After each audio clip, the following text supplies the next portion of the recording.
Hello, warriors. This is kindzel with another video for you, and this video will be the first in a beginner's guide series that I'll present in episodes.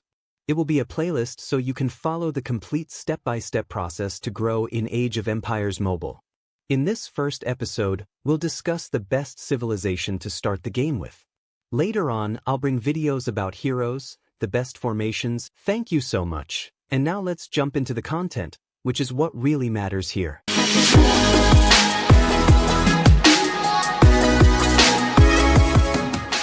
We're back then, my warriors. Let's now talk about the best civilization for you to start with in our first episode of this playlist.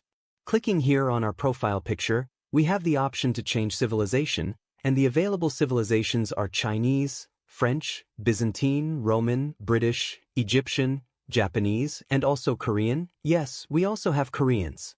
So, among all these civilizations, which is the best to start with? Let's read through their buffs first, and at the end, I'll tell you the best one to help you begin successfully.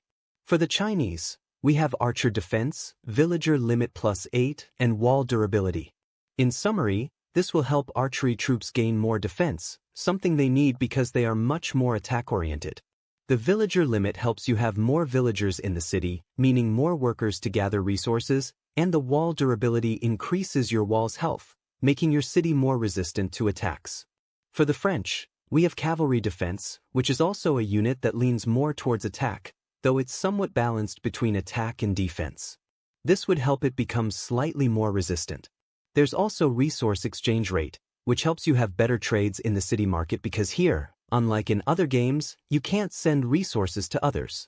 And we also have Defense of Gathering Troops +10%, but this isn't something we'll use much because, usually, kingdoms prepare themselves, from players experienced in other games, setting rules to avoid excessive losses in gathering areas. This allows for peaceful resource collection. For the Byzantines, we have Swordsman Defense, which helps infantry, one of the best unit types to start with in the game, siege damage for all unit types +5%, which is excellent for attacking cities and structures, and stone gathering speed in the world +5%. For the Romans, we have Spearman Defense, a good unit against cavalry, healing speed +5%, which is great for those who like to battle and heal troops faster in the hospital, and a bonus for villagers in building production, which helps construct buildings more quickly, also very useful. For the British, we have Archer Defense, which is also great for strengthening archers, city defense bonus, and mill production +5%.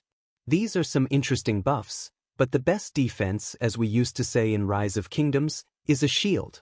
Here, there's also the option to put up a shield or send your troops to a fortress or alliance flag. If you don't invest a lot of money in the game, it's hard to have a solid defense because players can gather and rally, making it difficult to hold off attacks.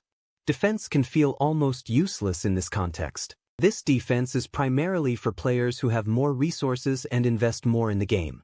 For the Egyptians, we have Spearman Defense, Troop Load, and Prevention of Troop Loss during gathering.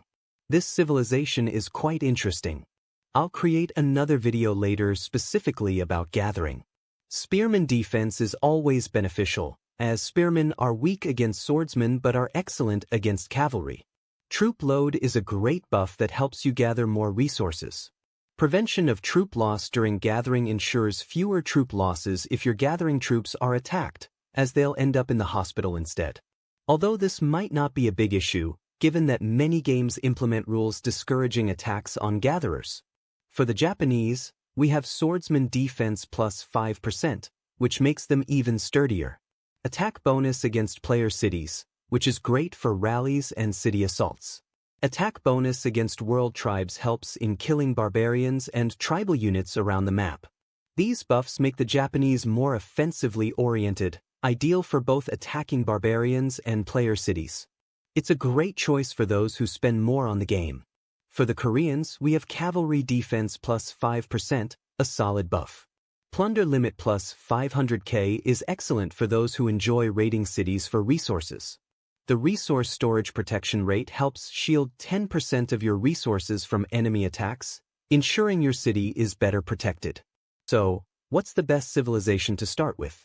I'd say the Chinese are one of the best options. Because of the Villager Limit. This allows you to have more villagers in your city, enabling you to work more efficiently.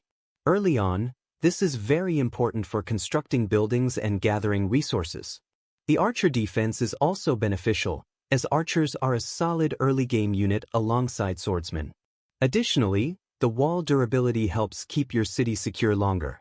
For those who don't want to start with the Chinese, the Egyptians are another excellent option, especially for those who prefer farming and resource gathering. Their troop load buff and gathering troop loss prevention are quite advantageous for resource-focused players. If you're a more aggressive player or someone who invests money in the game, the Japanese or Romans are better choices. The Romans provide healing speed bonuses and defense for spearmen, which can be a bit weaker early on but grows stronger over time. Additionally, if you invest in legendary commanders like Leonidas or Joan of Arc, the Romans become even more effective. For free-to-play players, the Chinese or Egyptians are your best options. They help maximize resource collection and city development early on. However, even the Romans can work well for free-to-play players due to their versatility. But overall, I'd recommend the Chinese as the best starting civilization for free-to-play players. Warriors, I'll wrap up this first episode with the video discussing the best civilization to start with.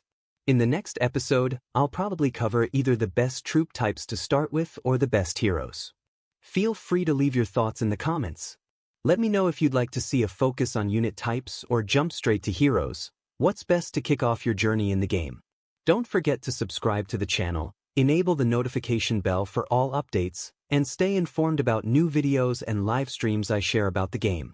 Also, check out the links in the description for my new Facebook group, a space for the community to ask questions, share experiences, and support each other. Join us through the links below. Thank you so much, and I'll see you in the next video. Never stop, I'll get it if I want it. Gotta make to myself a plan.